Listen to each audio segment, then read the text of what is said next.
வாழ்வும் எங்கள் வளம் மங்காத தமிழென்று சங்கே முழங்கு. அனைவருக்கும் வணக்கம். நான் பேச எடுத்துக்கொண்ட தலைப்பு சுற்றுச்சூழலை நாம் ஏன் கவனிக்க வேண்டும்? இயற்கையோடு ஈந்த வாழ்வை தமிழர் வாழ்ந்தனர். இயற்கை பஞ்சபூதங்களாக கடவுளாக வணங்கினர்.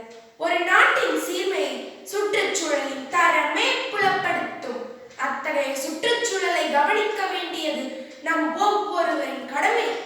எதிர்கால சந்ததியினருக்காகவும் நம் நலனுக்காகவும் வனவிலங்குகளின் நலனுக்காகவும் இன பன்முகத்தன்மைக்காகவும் நாம் நோயின்றி வாழ்வதற்காகவும் சுற்றுச்சூழலை நாம் கட்டாயம் காக்க வேண்டும்.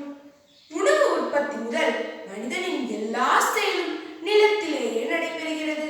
அத்தகைய நிலத்தை சிதைவுறும் சிதையுறா கழிவுகள் என பிரித்து சிதைவுறும் கழிவுகளை மக்கச் செய்து நிலத்தை வளமாக்கலாம். நோயற்ற வாழ்வே குறைவற்ற செல்வம் என்பது பழமொழி. ஆனால் இக்காலத்தில் எவ்வித நோயும் இல்லாமல் இருப்பவர்கள் மிக குறைவு. காரணம் உணவு முறையும் சுற்றுச்சூழல் மாசுபாடுமே. நீரின்றி அமையாது உலகு என்றார் வள்ளுவர். நீர்நிலைகளை உருவாக்குபவர்களை நீரை உருவாக்குபவர்கள் என்ற அந்நாளில் போற்றினர்.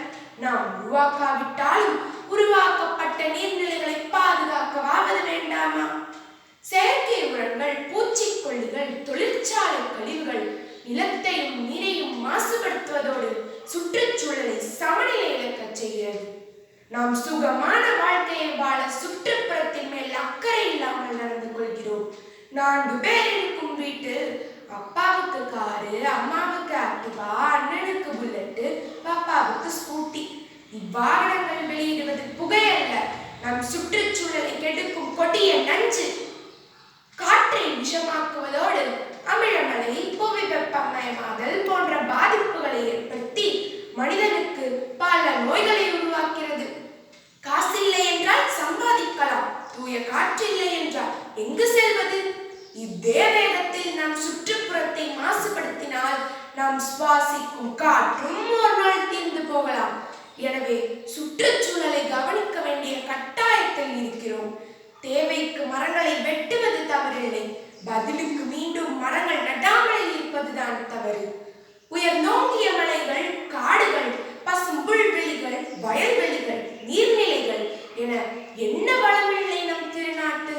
இத்தகைய இயற்கை வளங்களை பாதுகாத்து நம் சந்ததியினருக்கும் கொடுக்க வேண்டாமா? பருவநிலை மாற்றம், இயற்கை சீற்றம் என்ற பெயரில் இயற்கையும் நம்மை எச்சரித்துக் கொண்டுதான் இருக்கிறது. மனிதா, விழித்துக்கொள். இனியும் அலட்சியம் காட்டாதே, சுற்றுப்புறத்தை மாசுபடுத்தாதே.